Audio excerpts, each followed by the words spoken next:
On Saturday, November 2nd, 2024, the Louisiana Center for the Book in the State Library of Louisiana held the 20th Annual Louisiana Book Festival. William Joyce was only one of the more than 230 authors, poets, and scholars to present at the event. William Joyce does films, Toy Story, Meet the Robinsons, but books are his true bailiwick.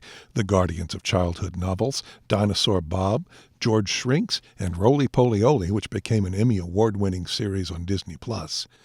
His #1 New York Times best-selling The Fantastic Flying Books of Mr. Morris LESSMORE was named one of the 100 best picture books of all time by Time magazine, and his animated film based on the book won an Academy Award in 2012. Rocket Puppies is his newest and happiest book. Here now is William Joyce. The point of today is this book, Rocket Puppies. And it is, I think, my 53rd book. I'm really not sure. Every time I try to count, I get mixed up and I come up with some different number. So I'm just going with 53 for now. And this book was born out of the quiet desperation of the pandemic. And everything I was working on, everything I was doing involved, working with other people. I was working on some movies, I was working on some books, I was working on some TV shows and different stuff, but all of a sudden the pandemic comes and everybody is in isolation. And I was working on a short film called Mr. Spam Gets a New Hat. It's based on a book that I hadn't finished yet. And we had to do it completely like in isolation. I was working with a team and my crew was all in London, England. Or not that there are a lot of other Londons, but anyway, it's London. And we never met. I never met them face to face, but we made this entire short film over Zoom. And it was an interesting way to work, but I can't say that I thought it was like the way I wanted to always work. And so I spent a lot of my time in front of these Zoom screens. I used to get Zoom neck after doing it for too long every day, like 5 hours a day. You really start getting kind of a crick there. And I had met this woman. My wife had died a few years prior, and I did not expect any more romance in my life. I just thought that was part of my life was done, and I was fine with that. And then I met this lovely woman, and she had 2 children. She had twin, a boy and a girl. And at that point, they were about 5 years old. And so we tried to get married the week before the pandemic struck. And we went down to New Orleans. This is a long way of getting around to Rocket Puppies, but it has bearing. And we went down and we're going to get married in a bar in New Orleans, the Bar Mary Lou, which is in the Maison de la Luz Hotel. And it's one of the prettiest bars I've ever been in. And it's a secret bar. And if you go into the hotel, you can hear that there's a bar, but you cannot find it. And so I went to the front desk and I said, "Where's the bar?" And they said, "Go in there." And they pointed to this little room. And in it, there is no bar. But you can hear all this commotion. You can hear the clatter of glasses and chuckles and all that kind of stuff. And I was like, what is going on? I went up to the wall and I put my ear up to the wall. And then there's this very elaborate little room that I'm in. There are all these paintings on the wall, framed beautifully. And one of the paintings just opens up. And there's a bartender on the other side. And he goes, "What would you like, sir?" So, "Could I have a Sazerac?" And he goes, "Yes." "Can I have it where you are?" And he goes, "Absolutely." And I was like, "How do I get there?" And he goes, "Push." And so I pushed against the door or the wall, and the entire wall moved. And there I was in the bar in Maryland. And I was like, "Hillary, we're going to get married in this bar. Okay, this is awesome." So we go down there and we pick, we set it up, and this is the drinks we'll serve, and this is the hors d'oeuvres we want, and all this kind of stuff. Sat there for a whole day talking to their event planner. And we were going to have 3 people marry us. One of them was going to be Stephen, because he's an ordained minister of I don't know what. And But one of them, he was going to be the second. The third was going to be our friend who was an accordion player and also ordained in I don't know what. And she, at the end, when we had finished all our vows from the 3 separate holy people, she would then burst into, she would bring out her accordion to begin to play the hokey pokey. And then everybody in the wedding would have to dance the hokey pokey. And as we were done, we would be officially married, and that would be that. So we were very excited about that.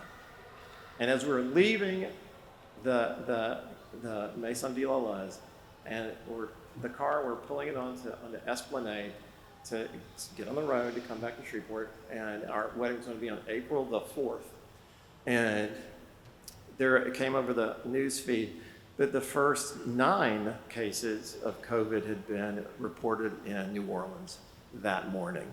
And I looked at Hillary and I was like, I think we're going to get married here in April. And sure enough, the whole state was shut down within about a week, I think. And we're like, well, this will pass. But a year went by and it didn't. So we got married by the Justice of the Peace in a taxidermy place and surrounded by stuffed dogs with ducks in their mouths and stuffed ducks and all this kind of, very Louisiana, down in the swamp kind of stuff. And we had to wear masks the whole time. And the sweet little lady who was the Justice of the Peace said, okay, I'm going to go in the other room now, and you can take the masks off and kiss, but don't take too long, or don't get too involved, because I'm not going to be in there for very long. Thank you. And it was I've only had 2 weddings, but I like this better. That was doing a Justice of the Peace with just the person you're marrying and her 2 children. First of all, it was a lot less expensive, but it was really fun and really sweet, And so I moved into her house because my house was overrun with fleas, and whole other story, and I'm not going to do that one. But every night I would tuck her kids in to bed, Max and Isabel, and they demanded a story. And every night I would just improvise something. And one night I came up with a title called Rocket Puppies. And they're like, that sounds awesome. What happens? And one of the only times in my life, I really got like writer's block or something. I was like, I have no idea. I don't know why these puppies have rockets. I don't know where they come from. I don't know. I'm going to have to think about this one because I really like the title. And they said, we do too. So, tell it to us as soon as you think of it. I'm like, okay. And in that same thing, well, tell us another one. I'm like, okay, glitter kittens. And they're like, oh, that sounds even better. Under the same problem. I was like, I don't know what happens. I don't know why they have glitter. I don't know anything yet. So I come up with a third story called Franken Cookie. And it's a kid who is the youngest of a family of mad scientists. And he has not invented a monster yet. And everybody's like, what's the deal? We've all made monsters, and you haven't made a monster yet. And he's like, I prefer baking. It soothes me. And so they're like, well, you got to make a monster. So he makes a monster cookie. Complications ensue. They loved that story. That got me out of like the rut that I was in with Rocket Puppies and Glitter Kittens. But I still wanted to make a book out of those 2 titles. And I went to New York, I don't know, whenever the pandemic was beginning to lift. And I told my editor, we sat there at this the cafe in the Museum of Modern Art, and she goes, what are you going to work on? And I go, I've got these 2, all I got are these 2 titles in my head. And one of them's Rocket Puppies, and she spit her coffee. And she's like, that's a great title. And I said, the other one is Glitter Kittens. And she was like, oh my God, stop. These are amazing. What happens? I go, I don't know. I have no clue. It's the first time in my life I've ever just like had a title come into my head and just not, I don't know, I can't get started. And so we sat down there for about, I don't know, a couple hours. And she's like, we used the Socratic method, right? She would ask me, what would you, if you had a rocket puppy, what would you like him to do? And I go, make everything okay. And she goes, that's a start. And I was like, yeah, it is. It's pretty good. And she goes, well, what things do you want it to, to make things better? And I was like, well, I got to put them on preschool hat or my first grade hat and think about that.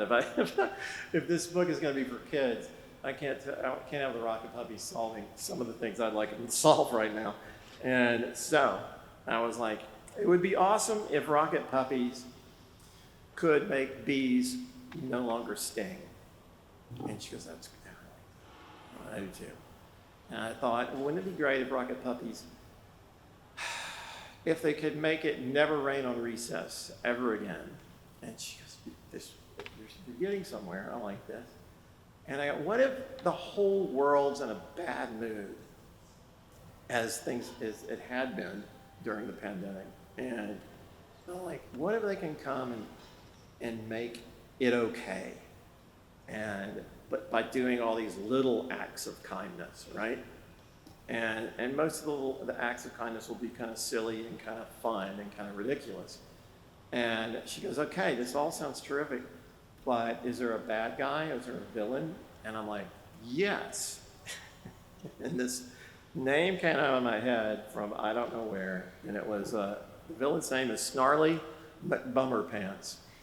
And he, and I'm just sitting there, and he lives on the island of Woe, and he has a volcano of Woe, and from the volcano of Woe, he sends Mopey Smoke out across the whole earth so that everybody gets in a bad mood from being chased by Mopey Smoke. And she's like, wow, you're cooking.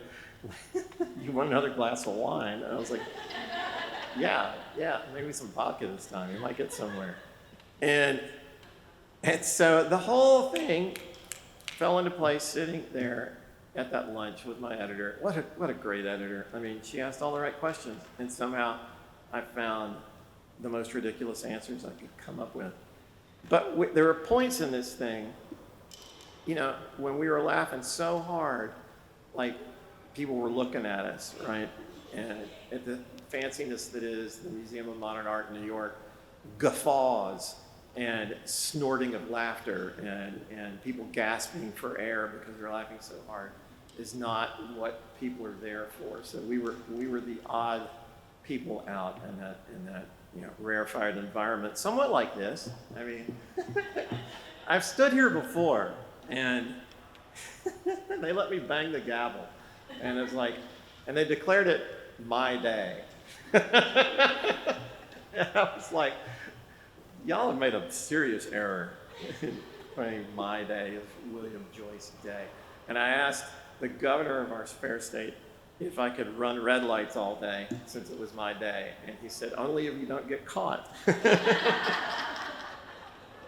So we figure out this book, and we figure out glitter kittens in the same sitting, right? It was a very productive lunch, and it stretched on for almost 4 hours. And I go, okay, these are the books I'm going to do next. But it was hard to do a book then, because in New York City, people would be going back. I mean, you remember how the pandemic would kind of fade a little bit, and everybody would think it was fine, and then it would get all bad again, and everybody would go back out and stay home. And so it was very hard to publish a book during that time. And in fact, you didn't want to publish a book then because no one would go to the bookstores because the bookstores weren't open, and you couldn't do any publicity. You couldn't do things like this. And so my friends that had books come out during the pandemic were like, oh God, this is a nightmare. Don't do it. It's like you've thrown your book into the void. No one will ever know. So I kind of hung back until things straightened up and straightened out. And I thought at the time, like the Rocket Puppies is kind of, I was meaning it as an antidote, right, to how glum everybody was and how politics had gotten so just angry, and it was really just bothering me. And I'm like, so I guess I missed the boat on all this anger stuff. And I don't know, I think this election is even worse. So the Rocket Puppies to me is about everybody just chilling out a little bit, like, and just don't get so mad and just listen and have a little empathy. And the whole thing, once I figured out why I chose that title, I guess, is we'd gotten a rescue dog. And Hillary's kids have been asking for a dog for a while, and they're like, I was like, no, all my dogs are dead now, and I don't want any more dogs. And I love dogs, but that part of my life is over. And Isabel said, I just want to have a dog while I'm still a child. You know, I'm not that big of a grouch, okay? So I was like, okay, we'll go get a rescue dog. Because rescue dogs, every rescue dog I've ever met is like so thankful and so happy to be rescued. So we got this funny little dog, and his name was Deputy Taylor. And I don't know why he was named that. And he had almost starved. He was in terrible shape. And they brought him back. You know, he looked spiffy and everything and healthy. And we named him Spot. And Isabel did. Because if you look very closely, there is one small spot on this dog, but you can't see it for the life of you otherwise. And I took note that day. Because, you know, they're twins, and so there's a boy and a girl, so they naturally fight 99% of the time and ruthlessly, right?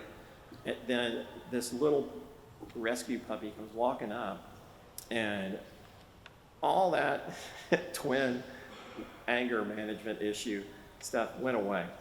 And for about 4 days, they were the happiest kids, and they weren't mean to each other for a second, right? And I'm like, that is a superpower in real life. This puppy made them be nice to each other for almost 3 days. That's amazing. And I thought about it, and I was like, all right, when we start getting into some geopolitical crisis, or, you know, there's going to be a civil war, anything, we should get whoever's the leaders and put them in a room and flood that room with puppies and make them stay in that room for like 2 hours and have somebody there clean up after the puppies and stuff so it doesn't get gross. But like, because I guarantee you at the end of that time, these guys are not going to want to like shoot anybody or drop any bombs or do any of that stuff. You're just going to be in a much better place, because puppies have, I dubbed it in the book, puppy ray vision. They look at you and they do that puppy eye thing, and you just become the nicest person you've ever been, right? And so that they come to our planet, our poor, angry, sad, gloomy planet, and they come with their jet packs, and they fly around, and they just, when they see something wrong, they stop, and they look whoever's in trouble in the eye, or they talk to the rainy cloud, and they do that. They just give them puppy ray vision, and then everything's fine. But there's one guy that it doesn't seem to work for, and that's Snarly McBummerpants. So they send in what they call the big guns to deal with Snarly. And there's one rocket puppy named Really Big Brad, and he's about the size of an elephant. But you don't know until 2/3 of the way through the book that he has a little brother named Tiny Brad. And Brad is this, he's about that big, right? He's a little bitty puppy. And whenever we say his name in the book, there's the regular font, right, that the book is in. But Tiny Brad is you almost have to get it like a magnifying glass to see Tiny Brad, you know. And so that's even to make whoever reads this out loud to a kid, like, sort of naturally whisper his name, because you'll be reading along going, and then Snarly McBummerpants look Tiny Brad in the eyes. And Tiny Brad has the most powerful puppy ray vision of all. Though he is the smallest, he has the largest power. And so he and Snarly McBummerpants get face to face. But what we didn't realize is that Snarly McBummerpants has mean ray vision. And so they just sit there and do their vision at each other for days, right? They're at a standstill, Mexican standoff, they used to call it. And we don't know what's going to happen. And I don't know if I should ruin this. I should make you guys wait. You want to know what happens? Come on, raise your hands. Do you want to know? I think we have a quorum. I wish I had the gavel.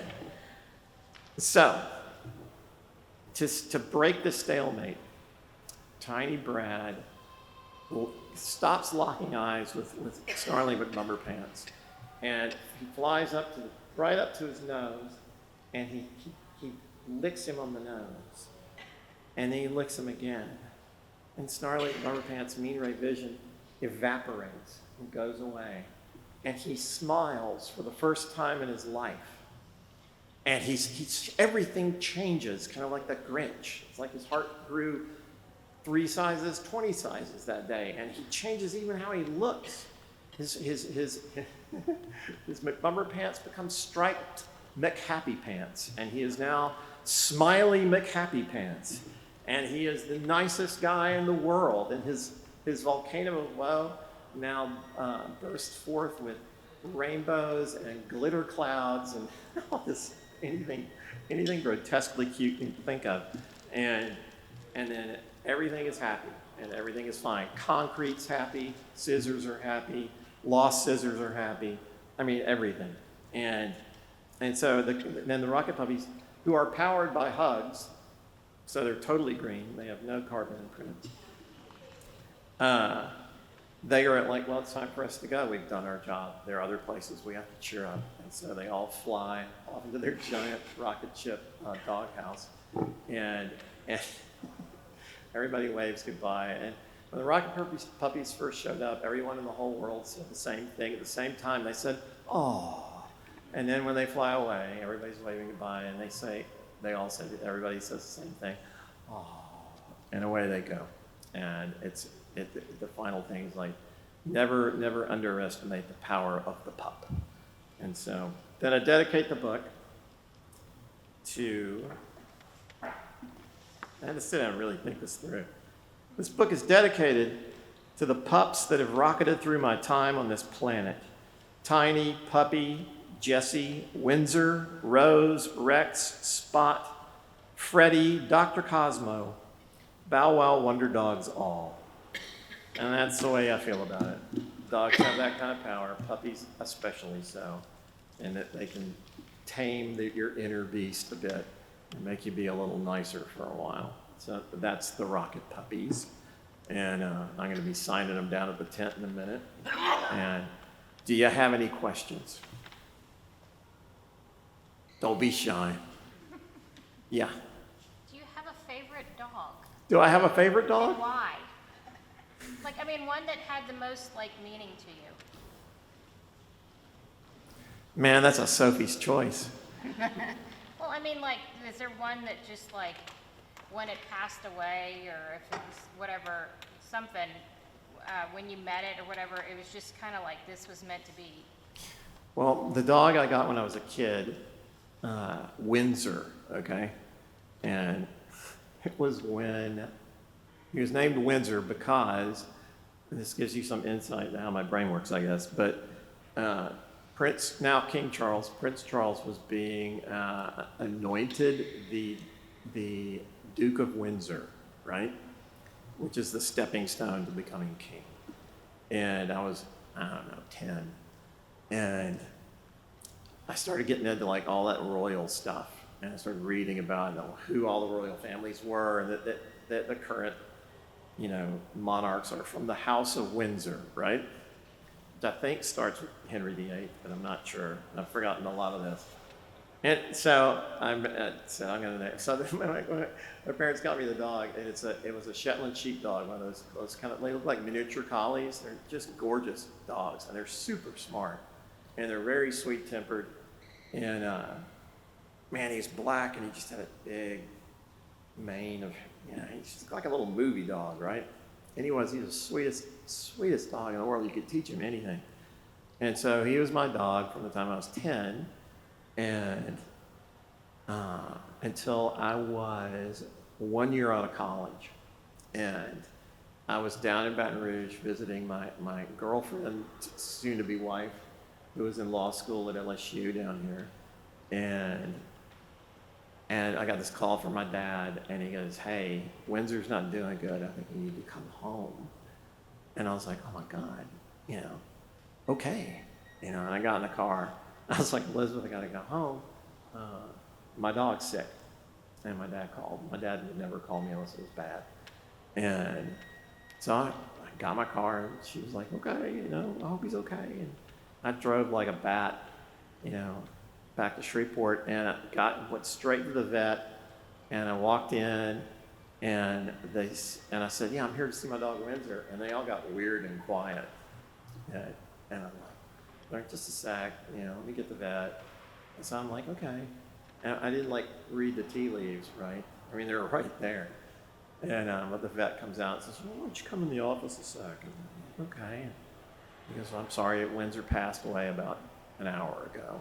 And I mean, I lost it. Here I am, just, you know, I'm out of college, right? I'm like a grown up now.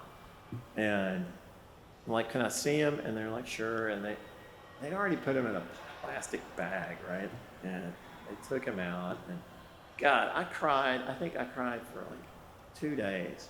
And it shocked me, you know, how the depth of that sorrow, right? But I was thinking, it was like the last remaining thing from my childhood, really. You know, I mean, I didn't have any of my toys anymore or any of that kind of stuff. And everybody else had grown up, but Windsor had stayed sort of the same, right? So Windsor was that dog. But I'm telling you, the one I got right now, Spot, the same thing's gonna happen when he you know, says so long. It's gonna kill all of us. He's just the most eccentric, goofy, delightful, mischievous, four-legged joy bomb, you know. So there you go. Yes, ma'am. So I came into the site. I apologize if you touched on this already, but did you illustrate the dogs to look like any of your? Yeah, I mean, they're all in here. They are all in there? They're all in here. Yeah. Every one of my dogs is in here. Not labeled, but you know, and stylized somewhat. But yeah, they're in here.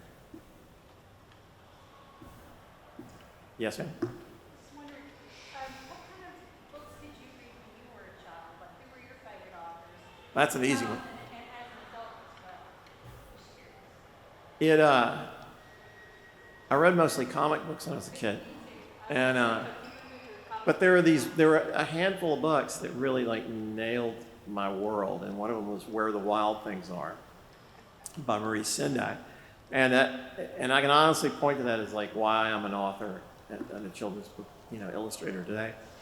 Is that book came out in 1963. I was 5 years old, and I was in this little rural library outside of town, and they had that book, and at the time it was a very controversial book. Librarians thought it was too scary, or some did, but it won the Caldecott Award and is much revered.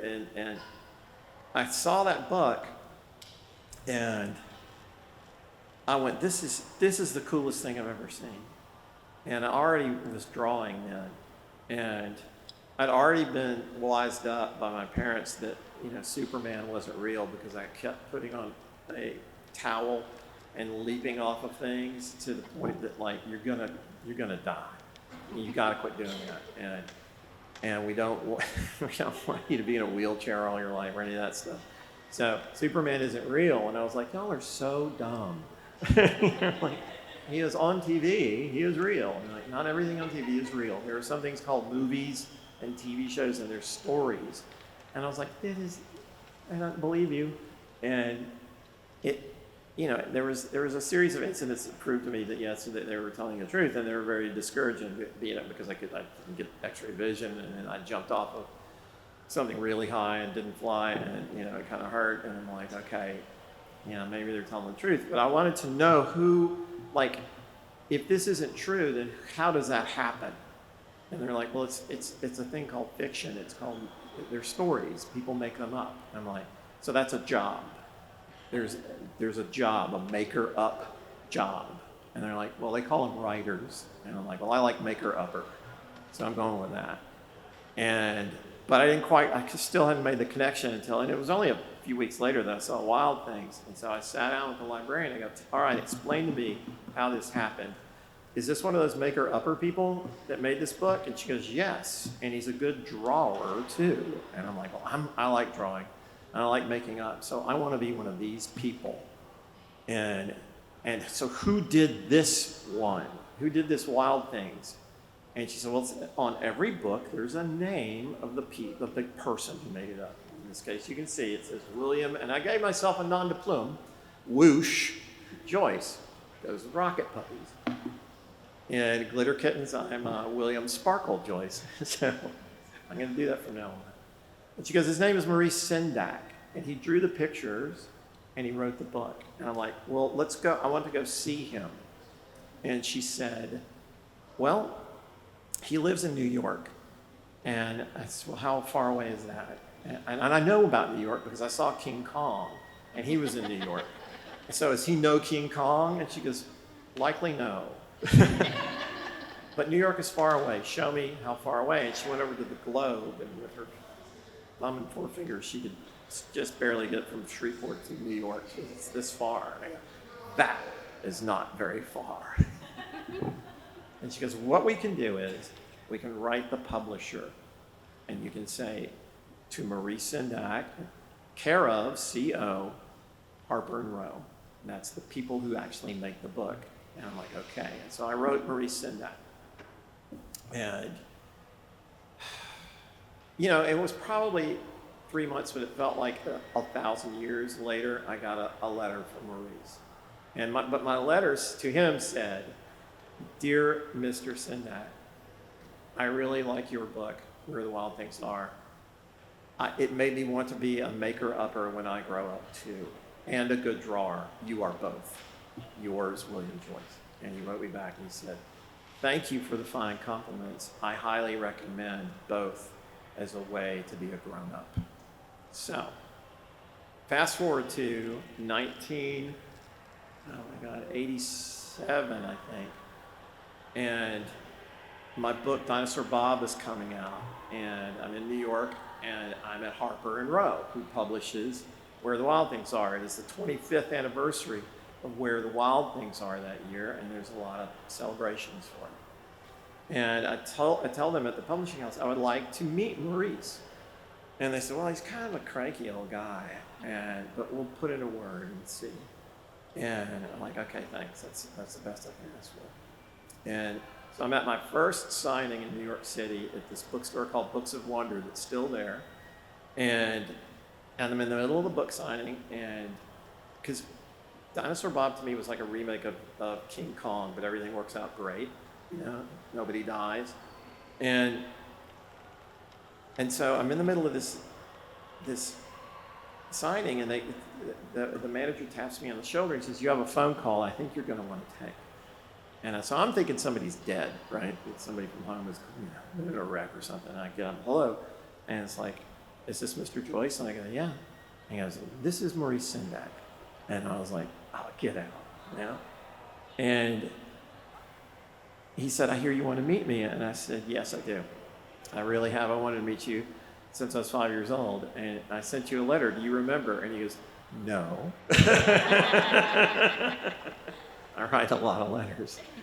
But you're in town, you're doing a signing. I go, yeah. And he goes, well, I tell you what, meet me at the Empire State Building at 2 o'clock. That's when your signing's over. And we'll meet, and I have some errands I want to run.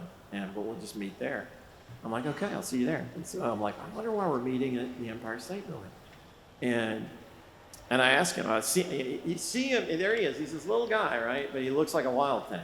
And I'm like, Maurice and Bill, and I'm like, Maurice, why are we meeting at the Empire State Building? He said, well, I read that that Dinosaur Bob, your new book, is your homage to King Kong. And I go, yeah. And he goes, well, Wild Things was my homage to King Kong.